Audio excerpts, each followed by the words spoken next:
Hi, it's Nic here. We've got a different episode for you this time on the Skadi podcast.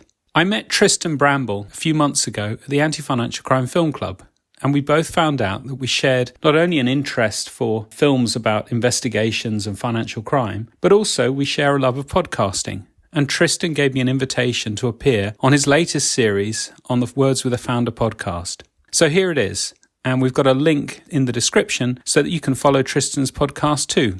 Hope you enjoy it. Back in a few weeks with the usual Skadi episodes. Words with a Founder, Season 3, featuring 4 founders, collectively cross-Atlantic, with ties to Washington, D.C., New York, and London. Their businesses cover e-discovery, legal career coaching, investigations and compliance, and private client matters. I asked the founders a series of personal and professional questions, and even what would they like to be asked. Just a few words with credentialed practitioners and founders. And often they kind of reach a point in their career, a bit like I did, where trading no longer loves you, trading no longer wants you, and you kind of get forced out. But you've got all this knowledge still. Yes. Yes. And there are still areas in finance that are desperate for that knowledge. There's a knowledge gap. And we really repurpose people and kind of bring them back. I want to do a shout out to Julie, who I'm missing desperately. She's back in Florida, but I'm seeing her soon.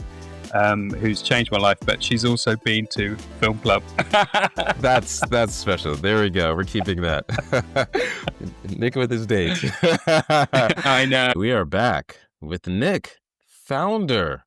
Thanks for sharing a few words with me today. And thanks for welcoming me. Thanks for welcoming me here. Really appreciate it. Absolutely. You are no stranger to the world of podcasts. I have listened to your own podcast before. Yeah, it is. Tristan, I think I should point out to the listeners that this is a very different experience for me. You've carefully curated, choreographed, sent me scripts, all sorts. If you try the Skadi podcast, I can tell you as 2 ex-traders, we're used to taking a bit of risk and living on the edge, so it's a very different experience. Oh, yes. Well, maybe one day I'll get there, but I think that's the lawyer in you versus the trader in me. Exactly. Right. Well, you've had an impressive career from ING to Lehman Brothers, Deutsche Bank, and then 13 years ago, it sounds like you became a founder. And one of the first things that crossed my mind in just thinking about the title of your business is you've included the word limited in it. Right. Skadi Limited, as a limited company, we, a number of us have limited companies, but I'm curious about that. Well, don't spend too long on it because I don't consider it, I do, obviously that's the business name, but it's Skadi, that is what the business is. And the reason for that is when I decided to make this move away from trading. I'm an ex-trader, also an ex-interdealer broker. I'm an ex-originator. I've done a lot of different things in the markets over a long career.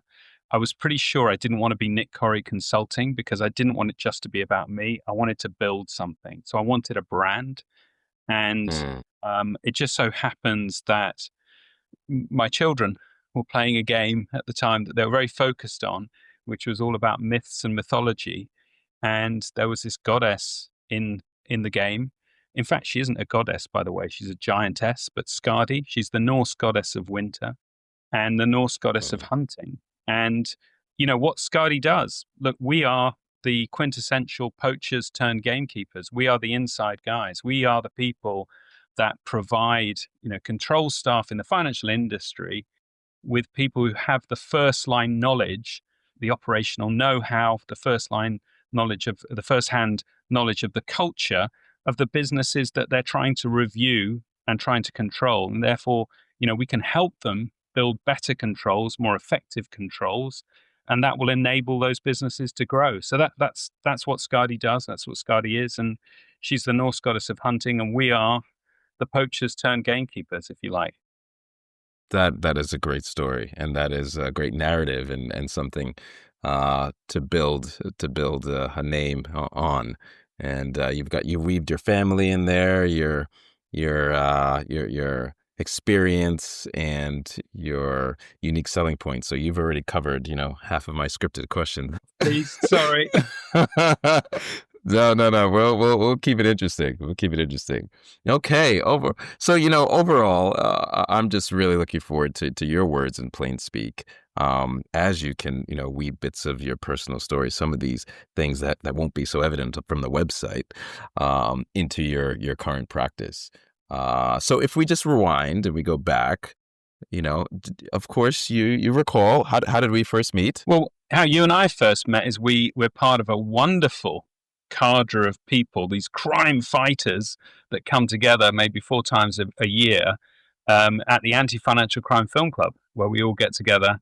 We watch a film about some kind of investigation or case, and we discuss it in a kind of Q&A afterwards. And I love that forum because it brings together people from all different aspects of investigations, whether they're practitioners, whether they work in triage, whether they work in asset tracing, asset recovery, whether they work in e-discovery, whether they work in data analytics, whether they work in law. You've got so many different viewpoints, but everyone's got a shared common purpose and shared common interest.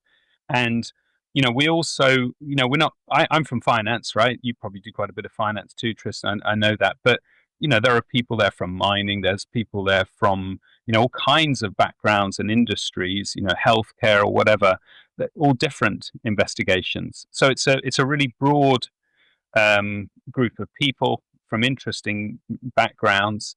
And, obviously we get to kind of share ideas, knowledge share through a different medium, comparing something, each film is like a little bit of a case study, and we talk about things that resonate for us, things that make us scratch our head, things that beg a belief as well. We talk about budgeting, Yes. because also we're all from different backgrounds in terms of the tools at our disposal and the ability for us to do stuff, right? I just think it's such a fantastic forum, and that's where you and I met. And I'm looking forward to the next one, whatever that will be. Probably a Halloween one. No, I don't think I'll be around, but yeah, it's every few months. As part of the Association of Corporate Investigators. Absolutely. Which yes. You and I are members, right? Yes, absolutely. We have to give a shout out to Ash Sharma, who does the legwork in organizing this, and the quintessential, mixing business with pleasure. Get to enjoy a film at a nice location, and then meet with colleagues in various parts of the community practice. So and I do recall one of the recaps from your podcast was further discussion on the last film that we saw, which was quite good. So I advise folks to go out and listen to that. But yeah, so that was a great place to get to know you a bit more, and it really intrigued me when I went to your website and further looked at your services. But what do you enjoy most about being a founder now that you've left the big the big banking world and all of that? Yeah, so I think, putting together Skadi, and I've given you a little bit of a spiel about how the name came about and so on, but I wanted to build something. And I love the fact that we're building something every day. And it's a journey, and it's continually changing. So that, there really has always been this desire to build something. There's definitely, for me, a learning curve. I was a convertible bond trader as one of my kind of the kind of last things that I did. And I do look back at the team that I was with, we're talking 15 years ago, and they are still doing the same thing every day. Every day they're getting up, they're reading the news, and they're making prices in 150 issues. And they're talking to the same customers. And yeah, there'll be a new bond to issue. There'll be a bit more capital markets work. But, you've got to ask yourself the question, how much have they moved on in terms of their learning curve? And I'm probably being a bit rude and a bit harsh, and maybe they're listening and they're going like, Nic, what are you talking about? But when I look at what I've done in the 13 years since leaving that role, and I still live and breathe markets, helping all these control functions. But, I've learned the skill of investigating, and it really is a discipline. I've Mm. learned the discipline of auditing. I've learned how to be an expert witness for the UK courts, and then I'm also, a practitioner in technology now. Have to be looking at that. Always was, obviously technology goes hand in hand with trading, but it's different kind of tech now that I'm, Mm. Mm. using every day. Legal tech, Mm. e-discovery tech, things I never knew anything about. And we're constantly exploring, new ideas, new ways of working with people. People come to us, because they've kind of met us and they think that we might, offer some synergies. So there's just a constant learning curve that I really love. And then, I really love the fact that we are creating a place where there's real value for our customers. That's very important. Skadi's customers are so important to us. But I think importantly, and this isn't often recognized, we're building somewhere that recognizes and nurtures experienced professionals, because everyone who works for Skadi has long-standing knowledge of, and first-hand knowledge of the business that they were in, where they practiced. And often they kind of reach a point in their career, a bit like I did, where trading no longer loves you, trading no longer wants you, and you kind of get forced out. But you've got all this knowledge still, you Yes, know? yes, yes. And there are still areas in finance that are desperate for that knowledge. There's a knowledge gap. And we really repurpose people and kind of bring them back. And I love that because, I've been laid off. I'm not frightened to say it. I've been laid off now 3 times in my career. That's it goes with the turf Badge of in honor. finance. But it is a bit, Tristan. It is, but it's very demoralizing. It's very, very hard, mentally. Obviously, you might get some kind of payoff, and with a bit of bravado, you talk about how great that is. But I can tell you, there's a loss of self-esteem. There's a loss of self-belief, and I really believe in the work that we do because I experienced it myself. Walking back into audit on day one, that was where I applied my trade. The first day in Skadi was in an audit department, internal audit, and suddenly finding that people really valued you and valued your knowledge and really appreciated it, and you were helping people, and that feels great. That's a great feeling. And I love that for me, and I love that for the people that work with us. That's such an important part of what Skadi is for me. That's probably the biggest one, I have to say. Aside of all the other exciting stuff that we do, that's the one. Yeah, yeah. What that's quite a compelling story around, the themes of from your personal experience that are now driven within your firm.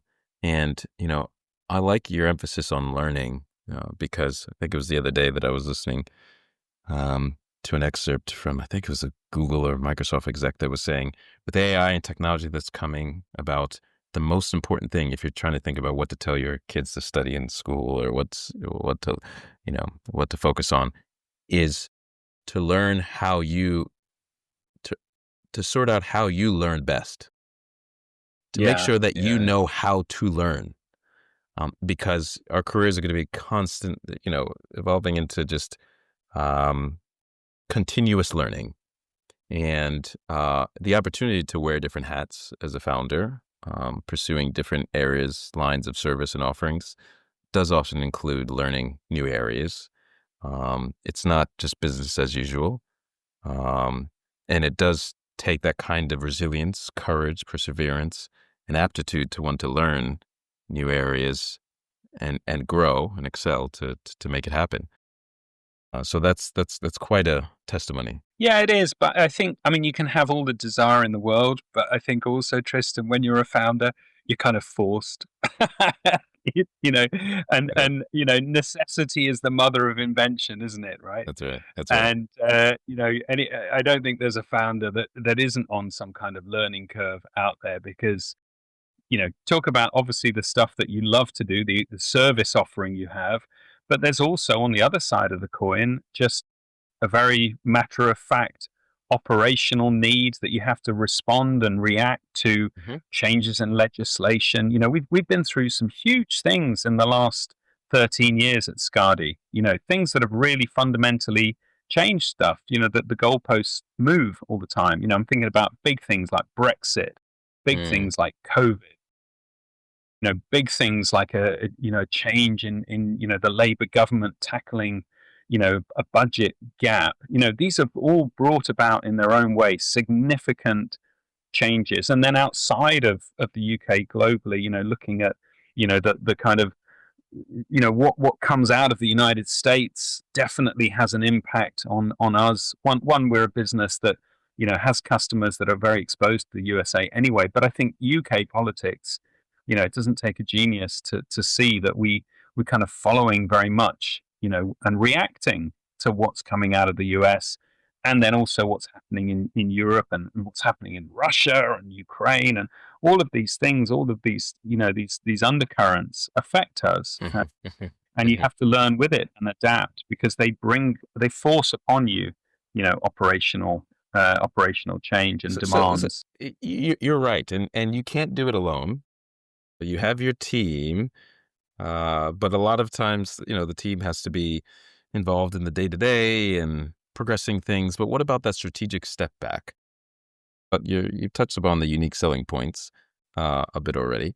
But what about that strategic support, personal advisory board? Do you have, there's sometimes firms have a proper advisor? Yeah, I dream of that. I dream of a time, because I still have this vision of Skadi, rubbing shoulders with, the big competition. And, we're commonly up against, the likes of PwC and Deloitte and KPMG, who are massive, right? We're a little rowing boat, and these are super tankers. So I kind of, dream of, maybe one day I'll be the chairman and all that kind of stuff. No, the reality is that's not the case.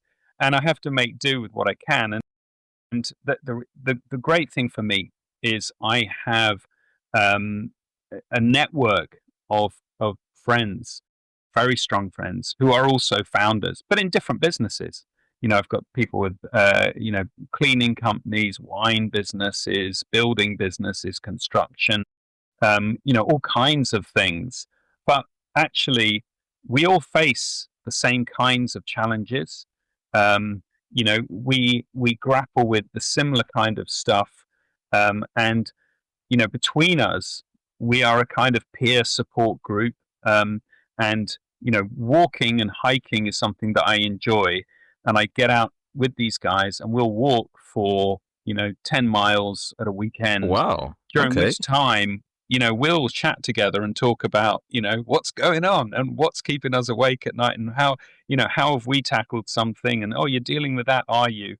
And it's all freely given, right? It's all genuine, because we're all friends, and there is no conflict. There is no one sort of going, oh gosh, if I tell you that, then you might jump in on my air. And there's nothing like that. We're very lucky. Competition lawyers can calm down. There's no big conspiracy going on here. Yeah, and it's no monopoly on the. That is really, really useful. Okay. That you can't put a value on that, I think. Yes, because there is no manual. I think there's no manual for being, the founder. All the time, you're kind of, I think people have a lot of imposter syndrome, because you're constantly, creating, yes, the role that you have, and there's no manual for it. But there are other people walking similar paths, and that's where the support comes, and it is peer support. And you've touched upon also an important note as a founder. It's not the 9 to 5, or you just turn off the lights and put it away. It is in your head, in your mind, in your dreams, all the time. And so you find a way, hopefully, to make it enjoyable in the things that you like to do. Like you say, taking those walks and enjoying the business of the pleasure, enjoying sort of quality time out there, getting your exercise, at the same time, brainstorming, creative thinking, strategic thinking, all the things that come with founding and starting something. So that is quite an important point, that it really does become part of your. It's I'm sure sometimes it's hard to switch off, But Yeah, yeah. you never do. But funny enough for me, Tristan, it's kind of strange, right? Because as a trader, you never switch off, right? The markets are always open. And I was managing the hedge book at ING when September the 11th happened. And, you know, that obviously happened during market hours. But what you appreciate as a trader is that even on the weekend, things happen and you come in on Monday and your positions, even before you've switched on the computer, you know what your P&L is, right? Coming in, you know what you've got to do because you're on 24 hours a day. And that feeling is no different, I think, But being a founder. this one You is know. it's more personal to you, right? Instead of the company and the corporate and the market. This is your, I don't say your baby, but this is Yeah, it is. it's It is more definitely close. personal, though. Although I do think you fail to understand the discipline of trading. Traders take everything personally, and that Oh. money is so important to them. Even though it's the companies, it's like their money. Interesting. Interesting. Man, earning those bonuses, I see. Really earning those bonuses. So, so describe some client experiences, clients who the best of clients or client stories that you've had since Well, I running the did. I business. did share one with you because I had to think about this because the fact is, Tristan, Skadi deals with customers' most intimate matters. So I can't, I just as a matter of course, I can't talk too much about, I'd love, love to tell you about some of the stuff that I've seen, but we deal with really intimate stuff. But I do have a kind of, I guess, one, you know, illustrative story, if you like, of how Skadi works and the benefit we bring to people. But very early on, and I said to you, I kind of applied my trade in audit. Um, and the discipline of audit is, you have to go out, meet people, talk to people, interview them, find out what they're about, understand their business. And I came to be interviewing a managing director in a financial products area. That's great for me because I've done financial products for decades. And I was accompanied by two auditors, and they reviewed and audited this business, but they were really struggling to understand what this business was, understand the risks, and also understand just the parlance, the jargon. Very, very challenging. And it was amazing because turning up at this MD's office and the body language said everything. They were sick. Yeah, you got it. They were sat back. It was a real kind of manly pose. These two auditors were actually ladies as well. So it's quite intimidating, I think, and designed to be, I think, very much ruling the roost with the body language. And there was just this assured confidence because they absolutely had the measure of these two auditors and knew that the auditors didn't have the measure of him. That was the case. So elbows were back, hands behind the head, leg across the knee, resplendent, blue German street shirt, tailor made, but probably a couple of letters on the pocket. I can't remember, Oh, but wow. let's Okay, say initials. this is the real deal, right? This is Okay. the real All deal. right. And Brand. as I began to ask this person questions and started to probe deeper into how the business was being run and the risks being taken, they still had their hands behind their head. They couldn't move, they still had their legs crossed, but there was these little patches of perspiration, all right, because gentlemen don't sweat, they perspire. All right. Under his that appeared in the armpits of this wonderful German street shirt. And anyway, I finished with the interview, walked back over to the offices of the audit team because in a lot of places, they're in a couple of locations. They have the operational functions in a different building than the frontline functions, and audits, the third line of defense, if you like. So I walked back across to the offices of the audit team, and as I got up to the office, I was called in by the head of audit, global head of audit, and they'd had a complaint that there was a potential breach of confidentiality at someone using an outsider to review a business. And so the head of audit asked me what on earth happened, and I explained about the interview. I explained about the risks that were being run, And the head of audit just smiled at me and told me to go straight back and have another interview with the MD. So, and to keep digging. So I want to stress though that, I'm very collegiate about the way we do work, and I'm not confrontational, but from time to time, you do get somebody that's really, trying to pull one over on the control functions. And it is such a powerful thing to be an insider, to help people, and really bridge that gap.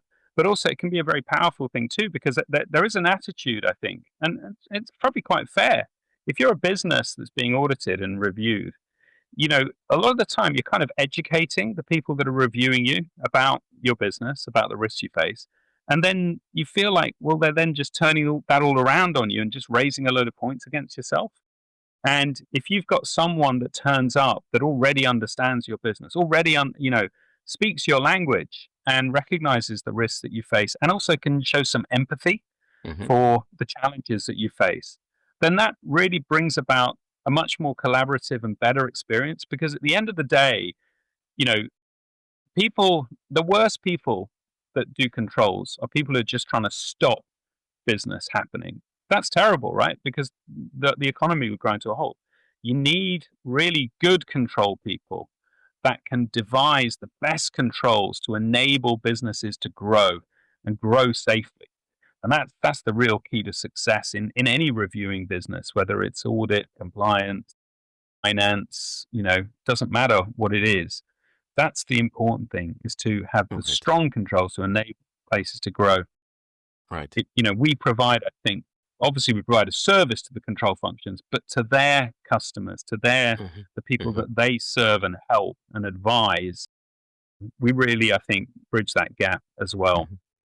What's really fascinating about that story, as you describe it, is the people dynamics, right? It's all about people, and from the body language of the managing director and the deals team to the head of audit, and you're getting, when you're dealing with the clients, you're getting some of this inside perspective of, the personnel, and then the the natural responses to further questions. And that's the whole point of independence, right? Sometimes things cannot be handled completely internally with the control function and the business. Sometimes you do need some external. That independence is definitely a thing. I mean, here's an interesting thing about journeys, Tristan. Consider this. When I started trading, and I'm not someone who has traded open outcry, but there were a lot of open outcry pits around, right?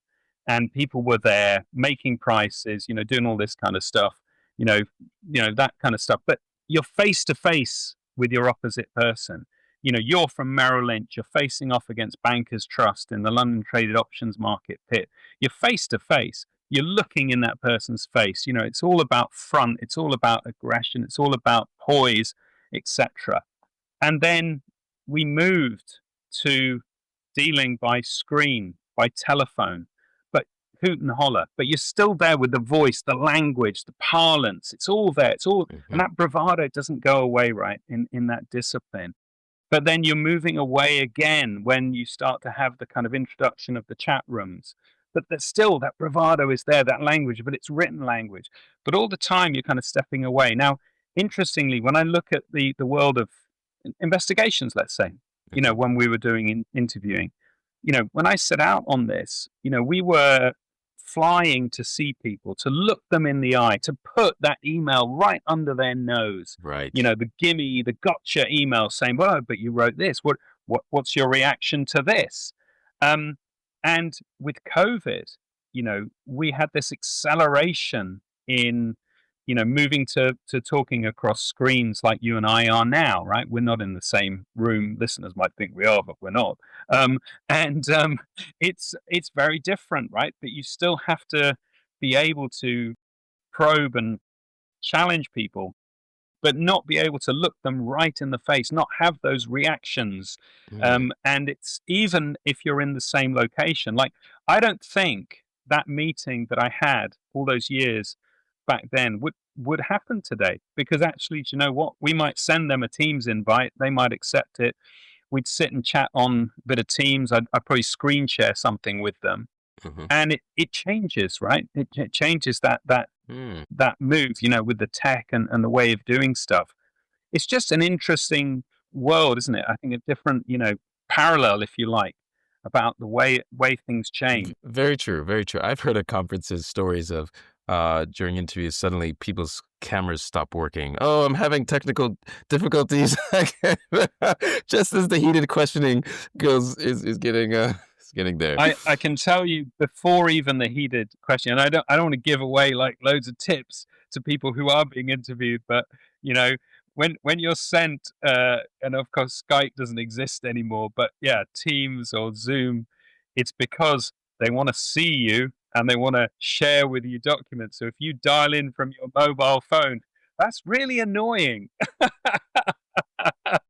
But it's amazing the amount of front office people that have kind of clocked that as a tactic, if it is a tactic. Oh, I man. can tell you. Sorry, I can't see right now. Oh, I didn't realize you were going to share stuff. I'm sorry. I have a mobile phone, and sorry. I'm having to leave the call because I'm running out of credits. Oh, man. Credits? What Oh. are you like 16 years old? Does your Right. dad still pay for your phone? Right. Well, a note will be taken of that. Interviewee said, "Oh man, Yeah. wow." Well, that's the funny thing. times, man. Fascinating stories, right? That come out of certainly the world of investigations. So you've given us a glimpse and sharing some interesting perspective. I don't think I've interviewed or spoke with someone from the trading floor like you. And again, I've worked in multidisciplinary teams before and have enjoyed working with folks other than lawyers, whether forensic accountants, former police, people from the business who have come into group compliance function at HSBC, for example, and then also at Asher's Risk Advisory, went to a one-stop shop, bringing legal and consulting combined. So it has been really a positive experience to be a part of those multidisciplinary teams and get different perspectives from people who have different backgrounds. And your accounting there is quite interesting. But with that background, so you have to think still strategy going forward. What's next? Any clues on where the practice is headed this next year? Well, yeah, for next year, I think it's a good question to ask because I could give you some really boring, woolly answer about AI. So let's not do that because we'd both feel a little bit kind of like dirty because we're kind of selling out doing that, right? Yes, everyone knows AI is coming. Let's be really, on what's really happening. Look, there has been a shift in the financial markets, and that's what we deal in, where the most complex products, and where those most complex products tend to reside. So all the things that I used to trade, all the things I used to originate, not really in the banks anymore. The complex products, the private debt, that's increasingly finding itself outside of the regulated system of the banks and finding its way into the fund management world. And that's prompting a natural shift in the types of clients that we're being asked to help. So that's a kind of, an immediate one. So are we talking also things like digital assets, the Bitcoins? No, I'm not going to sort of, stand and hold my hand up as someone that's, doing lots of work in digital assets. I've been waiting for that. Do you know, I did, one of the things that I really loved and enjoy anyway is knowledge sharing. And the first place that I kind of started helping had a lunch and learn forum that I just kept going to and delivering training on. And back in 2012, I gave a room full of auditors a training as best I could at the time on the novel currency Bitcoin, because I decided to read about this and talking about blockchain and trying to explain something that really conceptually that we all kind of get now, but back then it was so hard to understand and then explain. But incredible kind of looking back at what the price of Bitcoin was at that point versus what it is today. And then along the journey, Tristan, I remember being asked, 8, 9 years ago, could we help people, in terms of asset tracing and digital, cryptocurrency and Hmm. so on and so forth. And not yes, along the way, been touching it, and I'm working. We have a very good partnership with a business that's developing, digital assets for kind of trade finance receipts and receivables and so on. But it's not something actually that we've been asked by our customers to really come and give them help. Mm. We're still finding that the problems our customers are facing are very much in the traditional world, if you like, of finance, the Hmm. traditional products, Hmm. foreign exchange, Foreign exchange, yes. private debt, Hmm. you know, So outside of the big fixed bank. income credit. Yeah, absolutely. Just the good old normal stuff. Well, it seems like it keeps you busy. You have quite uh, an array of diverse client book that keeps you busy with that. And yeah, I mean, like you say, there are some hot topics that are AI and cryptocurrency are the two big uh, topics that everyone's speaking about. But in addition, with your offering, with your experience, you have quite a diverse array of opportunities to add value.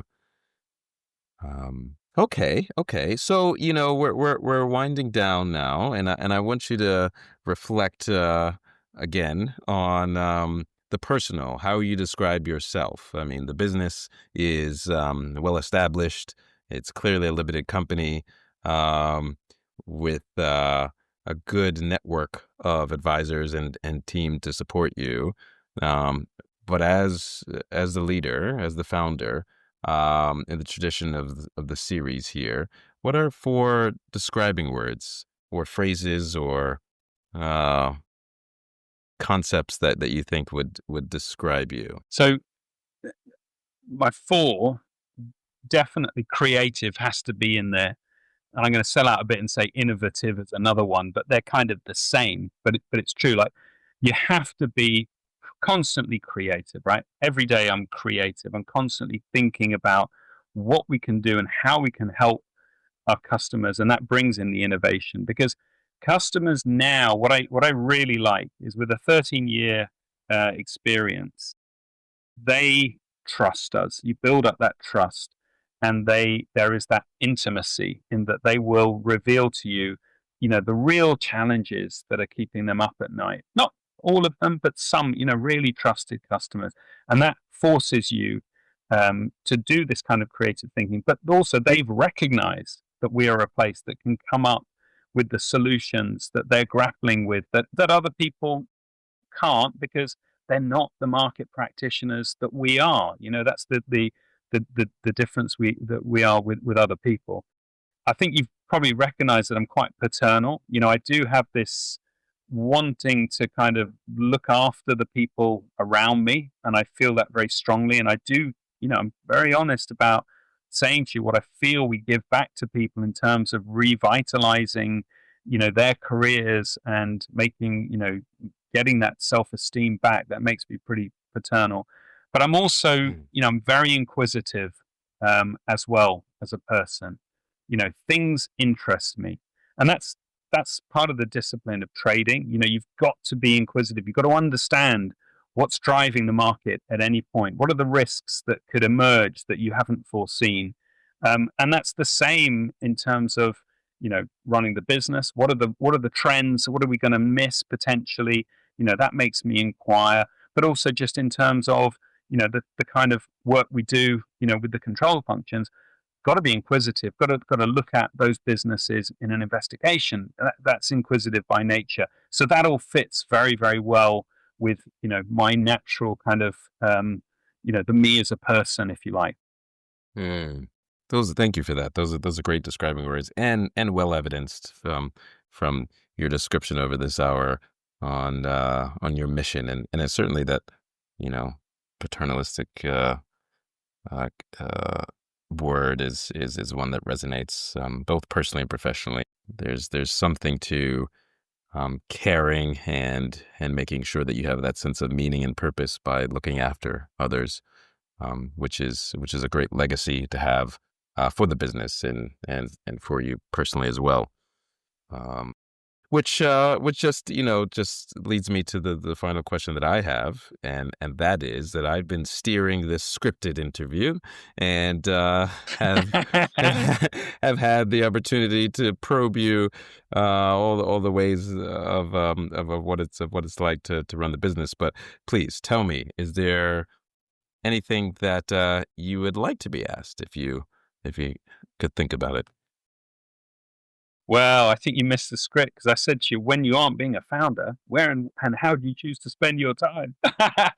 But I can tell you that because that is important to me, because there are a few things that, you can't be living and breathing, the business all the time. And it does take a lot of time. So that kind of clear space for me is created in two ways. So one, I'm a father, and I really love spending time with my children, supporting them, and so on. And hand in hand with that, all of my children are very, very gifted athletes. So I have become very involved as a result in the local athletics club, Blackheath and Bromley Harriers, which is a great club. It's a big club in athletics. It's got a few Olympians, Dina Asher-Smith, Sam Reardon, Paralympians, Holly Arnold, and there's a lot of really up-and-coming athletes, great coaches, great officials, great volunteers, and it's about volunteering. And I love giving my time to that organization, because when you have something of that size, you can help in so many ways, whether it is just, bringing on the youngsters, whether it's running, functions for the older members to enjoy as well. I'm the bingo caller from time to time at the club. But I also, was very involved in the management of the club. I was chairman of the management committee. I was the president of the club during COVID. That was interesting because I accepted that role thinking that we were going to have the Tokyo Olympics. At that time, we had the world 200-meter champion, Dina Asher-Smith, who was going to go out and go straight to the Olympics. All very exciting.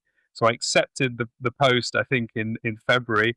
And my first President's News on April was under lockdown, and there was nobody doing any athletics of any kind for some time in the club. And it was like, wow, what a dead rubber that was. So I very, very much enjoy that. I lost my mother a few years ago, and part of the kind of, grieving process, reflecting on that, I've enjoyed trying to reconnect with the things that I used to do with her as a child.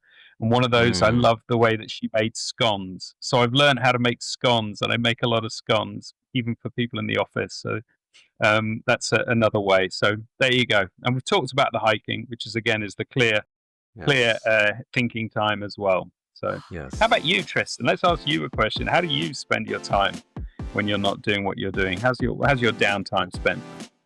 Well, clearly some podcasting, but I also have enjoyed, I'll first say sort of semi-professionally coaching and teaching. I've done a bit of that as being an expat who relocated to the UK 7 years ago, my international career journey, and have had opportunities to teach groups of US students doing study abroad programs, and then, sort of an array of coaching for those who are looking at international careers. But then on the personal side, I enjoy spending time with my family, my daughter as well, sports, whether it's, the junior park run for the kids that I join in with her, or playing basketball, because, we're still very much in tune with U.S. sports and the NBA, et cetera. And so, I can't say that I've taken up baking or anything like that, but you clearly have a legacy there to follow, a really nice special legacy. But my mother is a great cook, and we were able to, for her 40th anniversary and a milestone birthday for her a few years ago, we put together a cookbook, Glow's cookbook. So that has been a nice little family project. So yeah, I find myself getting involved in all sorts of fun activities and projects that put perspective on whatever you're trying to do professionally, and just also, make it more human, because at the end of the day, it is people dealing with people, and people looking after people, maybe in their own team. But there's that part to get to know people. So I'm glad that we have gotten to know each other better and be able to collaborate on this. Yeah, and I'm looking forward to seeing you in the next film club, I'm sure. Absolutely, yes. So bring the popcorn, and hey, we'll bring friends maybe next time. and my girlfriend, as you know, and my girlfriend. I wasn't gonna say anything, but no, I do. I want. Come on, I want to do a shout out to Julie, who I'm missing desperately. She's back in Florida, but I'm seeing her soon. Who's changed my life, but she's also been to film club. That's special. There we go. We're keeping that. Nick with his dates. I know. All right. Well, great to see you. Great to see you. Look forward to catching up again. And you take care. Yeah, thanks, Tristan. Thanks very much. Bye-bye.